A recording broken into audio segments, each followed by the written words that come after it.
பார்க்க போகிறது வந்து எப்படி இதை வந்து ஏபிகே மூலமாக ரன் பண்ணுறது அப்படிங்கிற விஷயம். ஸோ இப்போ இதை பண்ணுறதுக்கு முதல்ல என்ன பண்ணிக்கோங்க, இப்போ நான் சேஞ்ச் பண்ணேன் அப்படின்றதுனால சேவ் பண்ணிக்கிறேன். ஃபைலுக்கு போங்க, ஃபைல் போய்ட்டு பில்டு செட்டிங் அப்படின்றத கொடுங்க. இதில் நீங்கள் பார்க்க வேண்டிய விஷயம் என்னென்னா, இந்த சீன், அதாவது இப்போ நீங்கள் ஒர்க் பண்ணிகிட்ருக்க சீன் வந்து இங்கே இருக்கா, சாம்பிள் சீன் அப்படின்னு இருக்குது, அது இங்கே இருக்கா அப்படிங்கிறத செக் பண்ணிக்கோங்க. இது சாம்பிள் சீன் இருக்குது, இல்லை இங்கே உங்களுக்கு ஒன்றுமே காட்டல அப்படின்னா ஆட் ஓப்பன் சீன்னு கொடுங்க. கொடுத்தீங்கன்னா வந்துடும்.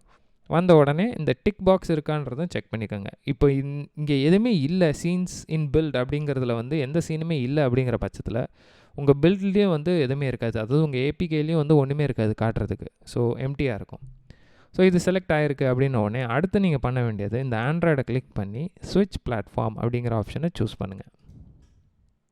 இது கொடுத்த உடனே என்ன ஆகும்னா, ஆண்ட்ராய்ட் பிளாட்ஃபார்முக்கு தேவையான டூல்ஸோ இல்லை என்ன ப்ளகின்ஸ் போடணுமோ அது எல்லாமே வந்து பேக்ரவுண்டில் போடும். ஸோ இது வந்து நீங்கள் முக்கியமான விஷயம் என்னென்னா, இன்டர்நெட் எப்போவுமே இருக்கணும், அண்ட் நல்ல இன்டர்நெட், அதாவது நல்ல குவாலிட்டியான இன்டர்நெட்டாக இருக்கணும், அதாவது பிரேக் ஆகாமல் கண்டினியூஸாக வரக்கூடிய ஒரு இன்டர்நெட்டாக இருக்கணும். ஏன்னா சில சமயம் இன்டர்நெட் சரியில்லை அப்படின்னா பிரேக் ஆகிறதுனால ப்ராஜெக்ட் வந்து ஒர்க் பண்ணாது. ஸோ இந்த மாதிரி தேவையில்லாத எரர்ஸ்லாம் சிலது வரதுக்கு வாய்ப்பு இருக்குது. அதனால் எப்போவுமே வந்து இந்த மாதிரி ப்ராஜெக்ட்ஸ் ஒர்க் பண்ணும்போது இன்டர்நெட் மட்டும் ஸ்டேபிளாக வச்சுக்கோங்க. ஸோ இப்போ வந்து இந்த ஆண்ட்ராய்டு அப்படிங்கிற அந்த பிளாட்ஃபார்முக்கு நம்ம ஸ்விட்ச் ஆயாச்சு.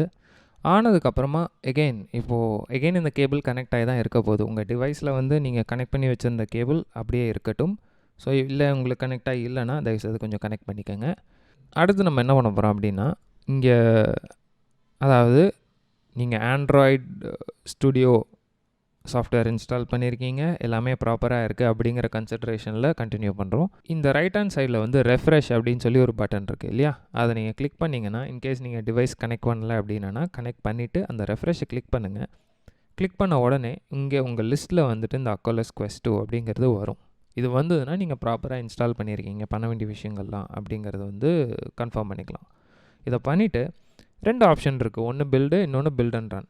ஸோ பில்டுங்கிறது வெறும் ஏபிகேயாக கன்வெர்ட் ஆகிட்டு உங்கள் ஹார்ட் ட்ரைவில் இருக்கும். பில்ட் அண்ட் ரன்னு கொடுக்குறப்ப என்ன பண்ணும், அது ஏபிகே கன்வெர்ட் ஆகி அது டிவைஸில் காப்பி ஆகி அது ரன் ஆகிற வரைக்கும் போகும், ஆட்டோமேட்டிக்காக ரன் ஆகும். ஸோ நான் பில்ட் அண்ட் ரன் கொடுக்க போகிறேங்க.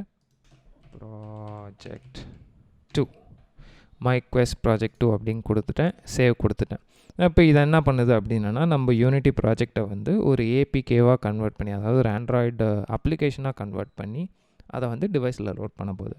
இது கொஞ்சம் டைம் ஆகும், ஏன்னா இதில் யூஸ் பண்ணியிருக்கக்கூடிய அந்த ஷேடர்ஸ் இது எல்லாமே வந்து ரீபில்ட் பண்ணோம். ஸோ அதனால் கொஞ்சம் டைம் எடுக்கிற ப்ராசஸ் தான். இதை விட்டுருங்க. அது இன்ஸ்டால் ஆகி முடிஞ்சதுக்கப்புறமா இந்த விண்டோ காணாமல் போயிடும். அதாவது இந்த விண்டோ தெரியாது உங்களுக்கு. இந்த பில்டிங் விண்டோ காணாமல் போன உடனே நீங்கள் டிவைஸ் வந்து யூஸ் பண்ணி பார்க்கலாம். இப்போ இந்த பில்டான ஏபிகே வந்து இந்த டிவைஸில் லோட் ஆயாச்சு.